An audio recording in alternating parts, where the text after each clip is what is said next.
Kumusta kayong lahat dyan? Sa araw na to, hinatid natin si Mrs. sa trabaho niya. Dito po tayo dumaan sa likod ng Lancaster. Sa kahabaan ito mga idol, may napulot tayong wallet. Nung chinik natin yung wallet, may laman po na 3,000. Yan. Kung chinik ko, may ID naman. Ang pangalan ng may-ari na to ay si Gilbert Bernabe. Yan. Tingnan natin kung may number sa ID niya. Meron naman. Tinawagan ni Mrs. Tapos nakontak naman ni Mrs. Tinanong siya na kung nakadaan ba siya dito sa sa kahabaan ng Lancaster kasi may napulot kaming wallet niya. Di niya alam mga idol, nahulog yung wallet niya. Nung chinik niya, wala nga. Tapos tinanong ni Mrs. kung saan siya galing. Galing pala siya ng Sunnybrook. Dumaan sila dito sa kahabaan na tong Lancaster na to sa likod. Tapos taga pala siya mga idol, taga Merry Chris Home, Subukan Dala, Imus. Ayan. Nung nag-usap sila mga idol, alas 5 pa pala ang out kasi may trabaho siya. So hindi niya muna ito makukuha. Ibibigay ko lang yung address ko. Pag out niya ng alas 5, makukuha niya tong yung wallet niya. Mga idol, palagi talaga akong nakakapulot. Kung hindi wallet, cellphone. Pero binabalik ko naman mga idol basta kapag merong number. Kapag ganito, tulad dito, wallet, may ID. May contact number.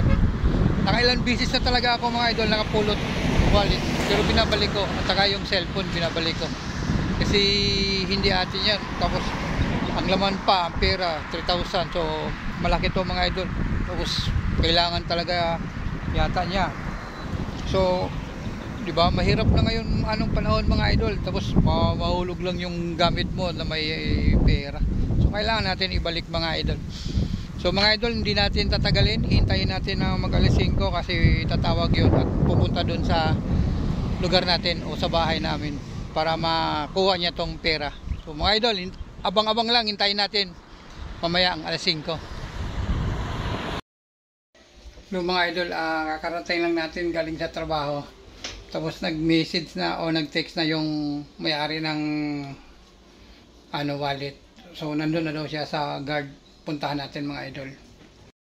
Patingin na edit.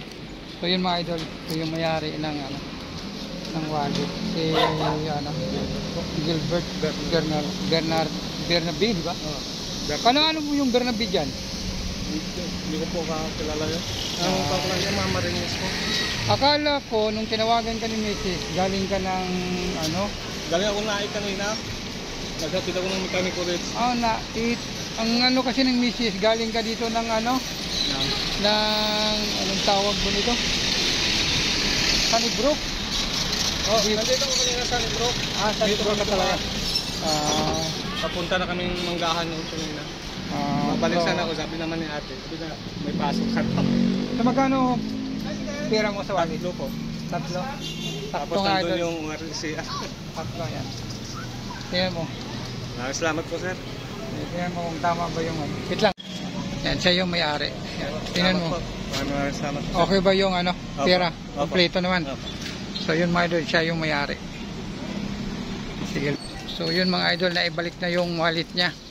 Naging pasalamat niya sa atin na tayo nakapulot at naibalik sa kanya. Kasi 3,000 din yung laman ng pera mga idol eh. So nagpapasalamat siya. So buti na lang taga dito siya sa pala namin sa San Jose. Hindi pala siya taga Imus.